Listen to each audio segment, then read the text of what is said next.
Hello guys. तो दोस्तों स्वागत है आपका मेरे इस चैनल पर। तो दोस्तों आज मैं जनरल साइंस का एक चैप्टर पदार्थ की प्रकृति नेचर ऑफ मैटर, जिसके बारे में आपने पढ़ा ही होगा पहले जब आप छोटी क्लास में होंगे, शायद 8वीं या 7वीं क्लास का ये चैप्टर है। लेकिन इस चैप्टर में से आपको पता होगा, आप एसएससी या रेलवे इनकी प्रिपरेशन कर रहे हैं तो एक ना एक क्वेश्चन तो ज़रूर आता है कॉम्पिटिटिव एग्जाम में, या फिर आप नेवी एसएसआर AA AMR, या फिर आप कोस्ट गार्ड DV GD या एयरफोर्स वाई ग्रुप, अगर आप इनकी तैयारी कर रहे हैं, कहने का मतलब ये है कि हर कॉम्पिटिटिव एग्ज़ाम में इनमें से एक क्वेश्चन ज़रूर आता है। तो दोस्तों तो मैं पढ़ाऊँगा इस चैप्टर के बारे में, तो आपके लिए ये वीडियो बहुत ही बढ़िया होगी।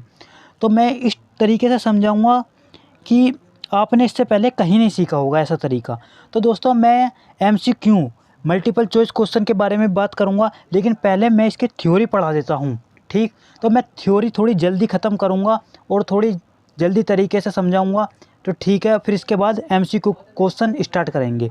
ठीक, बहुविकल्प क्वेश्चन टिक मार वाले, ठीक, वही आते हैं एग्ज़ाम में, लेकिन इससे पहले आपको थ्योरी पढ़नी पड़ेगी। तो बात करते हैं पदार्थ की। पदार्थ किसे कहते हैं? तो दैनिक जीवन में काम आने वाली वो सभी वस्तुएं जो स्थान घेरती हों, जिनमें द्रव्यमान हो, उसे पदार्थ कहते हैं। तो आपके जीवन में, यानी कि हमारे जीवन में हर रोज़ काम आने वाली वो सभी वस्तुएं जो स्थान घेरती हैं, ठीक, और जिनमें द्रव्यमान होता है, उसे क्या कहते हैं? पदार्थ कहते हैं। एग्जाम्पल जैसे पुस्तक, कलम, पेंसिल, पानी, हवा, सभी जीवित प्राणी। ठीक, मतलब जो आप अपनी आंखों से देख रहे हैं, ठीक, वो सब क्या है? पदार्थ है। ये पेन भी है तो इसका अपना एक मास है, यानी द्रव्यमान है। तो ये सब क्या है? पदार्थ है। ठीक, तो आगे बात करते हैं। आप जानते ही हैं कि पदार्थ 3 भौतिक अवस्थाएं में मौजूद हो सकता है: ठोस, तरल, गैस। वैसे इसकी और भी अवस्था होती है, हम आगे पढ़ेंगे, बताएंगे, लेकिन आपने ज़्यादातर यही पढ़े होंगे, 3 अवस्था होती हैं: ठोस, तरल, गैस। ठीक, और आपको पता ही होगा ठोस पदार्थों में कण एक क्रमबद्ध तरीके से एक दूसरे के बहुत करीब होते हैं और उनमें आवागमन की अधिक स्वतंत्रता नहीं होती है। ठीक, तो ठोस पदार्थों के जो कण होते हैं वो आपस में एक दूसरे से मिले होते हैं और उनमें आवागमन की अधिक स्वतंत्रता नहीं होती। ठीक, तो नेक्स्ट, तरल पदार्थ में कण एक दूसरे के करीब होते हैं लेकिन वे चारों ओर घूम सकते हैं। और जो तरल पदार्थ होते हैं उनमें जो कण होते हैं वो एक दूसरे के करीब होते हैं लेकिन वे चारों ओर घूम सकते हैं। और ठोस में आवागमन की अधिक स्वतंत्रता नहीं होती है, ध्यान रखना। ठीक, और गैसों में कण दूर दूर होते हैं और उनका आवागमन और तेज होता है। तो जो गैसों में जो कण होते हैं वो दूर दूर होते हैं। ठीक, तो जैसे मैं एक तरीके से समझा देता हूँ कि ठोस में जो होते हैं वो किस प्रकार कण होते हैं, तो वो इस प्रकार कण होते हैं, बिल्कुल एक दूसरे से चिपके हुए। ठीक, और उनमें आवागमन की अधिक स्वतंत्रता नहीं होती है, इस प्रकार होते हैं ठोस में। और तरल में जो कण होते हैं वो किस प्रकार होते हैं? वो इस प्रकार होते हैं, इस प्रकार होते हैं। ठीक, तो वे एक दूसरे के करीब तो होते हैं लेकिन वो चारों तरफ घूम सकते हैं। जैसे उदाहरण के लिए, अगर इसके उदाहरण की बात करें हम, तो ईंट, ठीक, यह एक ठोस पदार्थ है। अगर हम तरल पदार्थ की बात करें तो पानी ले सकते हैं आप, पानी, ठीक, यह तरल पदार्थ है। ठीक, अगर हम बात करें गैस, तो गैस, तो इसके कण इस प्रकार होते हैं, बहुत दूर दूर होते हैं और इनका आवागमन बहुत तेज होता है। ठीक, इसका उदाहरण गैस आपने देखा हो। तो दोस्तों पदार्थ की विभिन्न अवस्थाएं निम्नलिखित विशेषताओं को प्रदर्शित करती हैं। तो पदार्थ की जो विभिन्न अवस्थाएं हैं वो निम्नलिखित विशेषताओं को प्रदर्शित करती हैं। तो देखते हैं कैसे, या कैसे करती हैं वो। तो ठोस का निश्चित आयतन और निश्चित आकार होता है। तो ठोस का जो निश्चित आयतन होता है और निश्चित ही आकार होता है। ठीक, ध्यान रखना।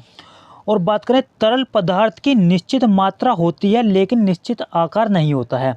जो तरल पदार्थ होता है उसकी निश्चित मात्रा तो होती है लेकिन निश्चित आकार नहीं होता है।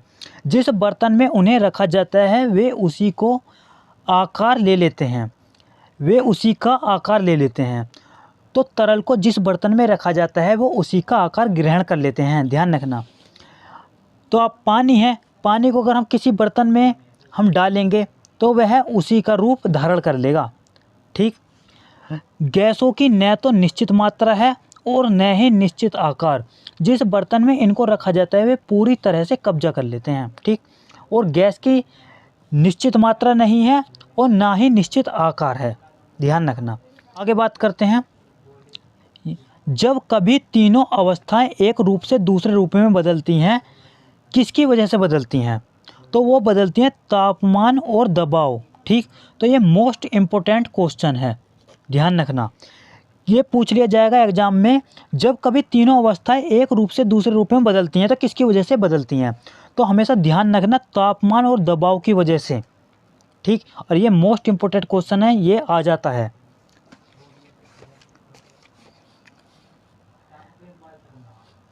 तो दोस्तों अब हम बात करेंगे state of matter, states of matter यानी द्रव्यमान की अवस्था है प्लाज्मा के बारे में, ठीक।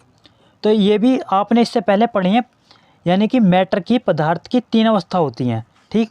ठोस, द्रव, गैस। लेकिन ये 4th अवस्था है, मैंने बताया था कि इसकी और भी अवस्था होती हैं और प्लाज्मा से अलग भी और भी अवस्थाएँ हैं, बहुत हैं अवस्थाएँ, ठीक। तो ये 4th अवस्था है प्लाज्मा, तो इसके बारे में पढ़ेंगे। तो एक प्लाज्मा एक आयनित गैस है। पहली बात तो ये ध्यान रखना, जो प्लाज्मा है वो आयनित गैस है, ठीक। एक गैस जिसमें परमाणुओं या अणुओं से इलेक्ट्रॉनों को मुक्त करने और दोनों प्रजातियों आयनों और इलेक्ट्रॉनों को सह अस्तित्व में लाने के लिए पर्याप्त ऊर्जा प्रदान की जाती है। जो प्लाज्मा एक आयनित गैस है, ठीक। एक गैस जिसमें परमाणुओं या अणुओं से इलेक्ट्रॉनों को मुक्त करने और दोनों प्रजातियों आयनों और इलेक्ट्रॉनों को सह अस्तित्व में लाने के लिए पर्याप्त ऊर्जा प्रदान की जाती है, ठीक। प्लाज्मा पदार्थ की 4थी अवस्था है, इसे ध्यान रखना, ये मोस्ट इम्पोर्टेंट है, ठीक। पूछ लिया जाता है कि प्लाज्मा जो पदार्थ की कौन सी अवस्था है, तो प्लाज्मा पदार्थ की 4थी अवस्था है, ध्यान रखना, ठीक। गैस कई तरह से प्लाज्मा बन सकते हैं, लेकिन सभी में ऊर्जा के साथ गैस पंप करना शामिल है।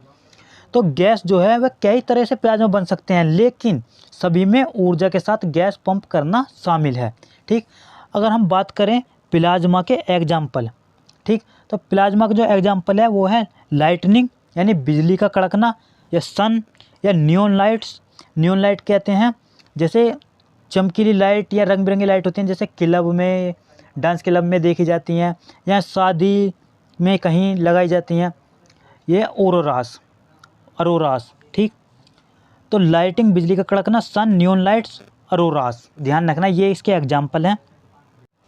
तो दोस्तों अब हम बात कर लेते हैं state of matter versus phase of matter, मतलब पदार्थ की अवस्था बनाम पदार्थ का चरण या पदार्थ के चरण, ठीक। तो इनमें डिफरेंस होता है स्टेट ऑफ मैटर और फेज ऑफ मैटर में, तो मैं बता देता हूँ। तो वैसे एक ज़्यादा खास नहीं है, लेकिन मैं इसके बारे में बता ही देता हूँ। पदार्थ का चरण पदार्थ के एक समान रासायनिक और भौतिक गुणों की व्याख्या करता है। जब पदार्थ की स्थिति किसी दिए गए तापमान और दबाव पर पदार्थ के रूप की व्याख्या करती है, ठीक। मतलब पदार्थ का जो चरण पदार्थ के एक समान रासायनिक और भौतिक गुणों की क्या करता है, व्याख्या करता है। जब पदार्थ की स्थिति किसी दिए गए तापमान और दबाव पर पदार्थ के रूप की व्याख्या करती है, ठीक। और पदार्थ की अवस्थाएं पदार्थ के चरणों द्वारा ली गई भौतिक रूप हैं, और आप अक्सर 2 शब्दों को एक दूसरे से जोड़कर सुनेंगे, ठीक। तो बात कर लेते हैं नेक्स्ट। रोज़मर्रा की ज़िंदगी में पदार्थ के 4 चरण मौजूद हैं, यानी हमारी जो एवरीडे लाइफ है तो उसमें जो पदार्थ के 4 ही चरण मौजूद हैं, ठोस, तरल, गैस और प्लाज्मा, जो मैंने बताया था प्लाज्मा। 4th क्या है, पदार्थ की अवस्था है। हालांकि इस मामले के कई अन्य अवस्था की खोज की गई है, इनमें से कुछ अन्य 2 अवस्था के बीच सीमा पर होते हैं, जहां कोई पदार्थ वास्तव में किसी भी अवस्था के गुणों को प्रदर्शित नहीं करता है। तो दोस्तों अब हम बात कर लेते हैं बोस-आइंस्टीन कंडेंसेट। तो दोस्तों ये जो है बोस-आइंस्टीन कंडेंसेट, ये पदार्थ की 5वीं अवस्था है, ध्यान रखना इसे। तो इस प्रकार का क्वेश्चन पूछ लिया जाता है कि बोस-आइंस्टीन कंडेंसेट कौन सी अवस्था है, 5वीं, तो ये आ जाता है भौतिक क्वेश्चन में, ठीक। तो बात करते हैं बोस-आइंस्टीन में संघनन के कारण पदार्थ का कण अपने लक्षण को खो देता है और एकल तरंग के साथ वर्णित किया जा सकता है। मतलब बोस-आइंस्टीन में जो संघनन के कारण पदार्थ का कण अपने लक्षण को क्या कर देता है, खो देता है और एकल तरंग के साथ वर्णित किया जा सकता है। बात करें इसके एग्जाम्पल की, तो सुपर कंडक्टर्स और सुपर फ्लूइड्स इसके एग्जाम्पल हैं। तो सुपर कंडक्टर्स लगभग शून्य विद्युत प्रतिरोध के साथ बिजली का संचालन करते हैं। एक बार चालू होने के बाद यह अनिश्चित काल तक बहता है। तो मतलब सुपर कंडक्टर्स लगभग शून्य विद्युत प्रतिरोध के साथ बिजली का संचालन करते हैं। क्या करते हैं? संचालन करते हैं। और एक बार चालू होने के बाद यह अनिश्चित काल तक बहता है। ठीक। और बात करें सुपर फ्लूइड में, तरल भी हमेशा के लिए बहता है, प्रभाव में कोई घर्षण नहीं है। मतलब सुपर फ्लूइड हमेशा के लिए बहता है तरल में और प्रभाव में कोई घर्षण नहीं है।